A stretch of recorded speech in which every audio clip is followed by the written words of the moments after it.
ನೀವು ನೋಡ್ತಿದ್ದೀರಾ TV46 news Kannada. ನಾನು ಮೇಘನಾ ಲೋಕೇಶ್.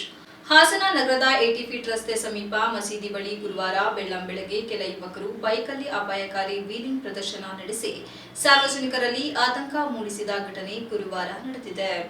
ಬೆಳಗ್ಗೆ ಸುಮಾರು 6 ಗಂಟೆ ಸಮಯದಲ್ಲಿ 7-8 ಮಂದಿ ಯುವಕರು ರಸ್ತೆಯ ಮಧ್ಯದಲ್ಲೇ ಬೈಕ್ ಎತ್ತಿ ಸಾಹಸ ಪ್ರದರ್ಶನ ಮಾಡುತ್ತಾ ಅದನ್ನು ಮೊಬೈಲ್ನಲ್ಲಿ ವಿಡಿಯೋ ಚಿತ್ರೀಕರಣ ಕೂಡ ಮಾಡುತ್ತಿರುವುದು ಕಂಡುಬಂದಿದೆ.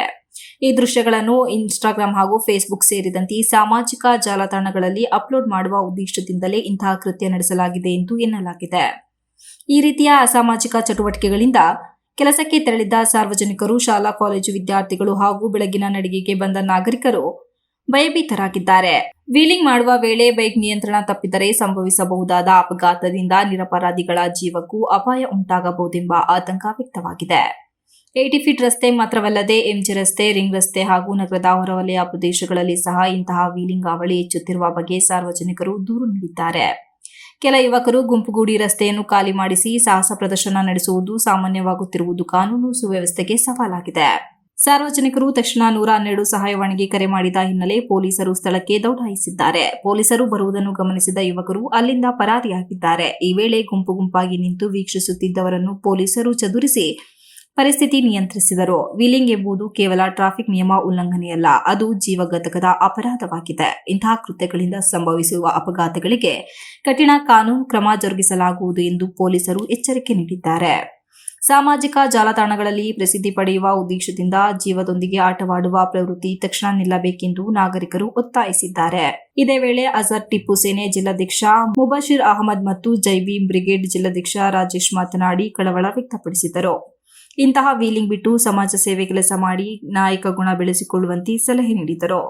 ಯುವಕರು ತಮ್ಮ ಶಕ್ತಿ, ಉತ್ಸಾಹವನ್ನು ಸಕಾರಾತ್ಮಕ ದಿಕ್ಕಿನಲ್ಲಿ ಬಳಸಿಕೊಳ್ಳಬೇಕು. ಸಾರ್ವಜನಿಕರ ಜೀವಕ್ಕೆ ಅಪಾಯ ಉಂಟು ಮಾಡುವ ಸಾಹಸಗಳನ್ನು ತಪ್ಪಿಸಿ ಕಾನೂನು ಪಾಲನೆ ಮಾಡುವ ಮೂಲಕ ಸಮಾಜದ ಮುಂದೆ ಉತ್ತಮ ಮಾದರಿಯಾಗಬೇಕೆಂದರು. ಕೊಡಬಾರದು. ಅದರಿಂದ ನೀವು ನಿಮ್ಮ ಭವಿಷ್ಯದ ಕಡೆಗೆ ಚಿಂತನೆ ಮಾಡಿ, ನಿಮ್ಮ ತಂದೆ ತಾಯಿಗಳಿಗೆ ಚಿಂತನೆ ಮಾಡಿ, ನೀವು ಸಮಾಜಕ್ಕೆ ಆದರ್ಶ ಆಗಿ ಅಂತ ನಾನು ಈ ಮೂಲಕ ತಿಳಿಸ್ಪಡಿಸ್ತಿದ್ದೀನಿ. ಕೆಲವು ಯುವಕರು ಎಷ್ಟು ಪೊಲೀಸರು ಕೂಡ ಕಠಿಣ ಕ್ರಮ ತಗೋಬೇಕು ಅಂತ ಹೇಳ್ತೀರಾ? ಸರಿಲ್ಲ, ಇದರಲ್ಲಿ ಸಂಪೂರ್ಣ ಪೊಲೀಸ್ ಇಲಾಖೆ ಎಡವಿದೆ. ಏನಕ್ಕೆ ಅಂತ ಹೇಳಿದ್ರೆ, ನಾವು ದೂರವಾಣಿ ಕರೆ ಮಾಡ್ತೀವಿ. ದೂರವಾಣಿ ಕರೆ ಮಾಡಿದಾಗ 5ರಿಂದ 10 ನಿಮಿಷ ಬರ್ತಾರೆ. ಸರಿ ಸುಮಾರು ಒಂದು 2-3 ಗಂಟೆ, ಒಂದು 10 ಡೇಸ್ ಅದನ್ನು ಹಿಡಿದ್ರೆ ತುಂಬ ಅವಾಯ್ಡ್ ಆಗುತ್ತೆ.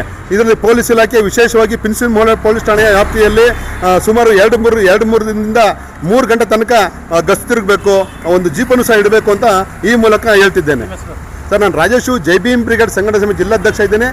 ಜೊತೆಗೆ ಸಾಮಾಜಿಕ ಕಾರ್ಯಕರ್ತನೂ ಕೂಡ ಇದ್ದೀನಿ. ಜೈ ಭೀಮ್, ಜೈ ಸಂವಿಧಾನ. ಫಾಲ್ಟುಗಳಿದಾರಲ್ಲ ಬೇಕಾರು, ಇವರು ಕ್ಯಾಂಟೀನ್ಗಳೆಲ್ಲ ಇರ್ತಾರಲ್ಲ, ಇಂಥವ್ರದ್ದೇ ಹಾವಳಿ ಇದು.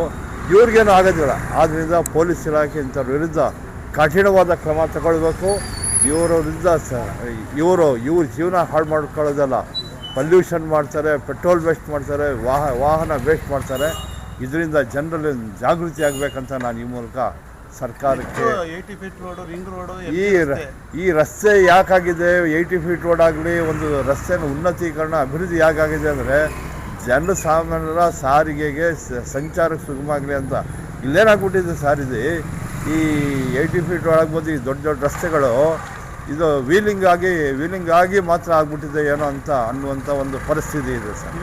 ನನ್ನ ಹೆಸರು ಮುಬಶಿರ್ ಅಹಮದ್, ಅಜರ್ ಟಿಪ್ಪು ಸಂಘಟನಾ ಸಮಿತಿ ಅಧ್ಯಕ್ಷನಾಗಿ ನಾನು ಸೇವೆ ಮಾಡ್ತಾ ಇದ್ದೀನಿ. Srinivas, TV46 news Kannada, Hassan. You are watching TV46 News Kannada.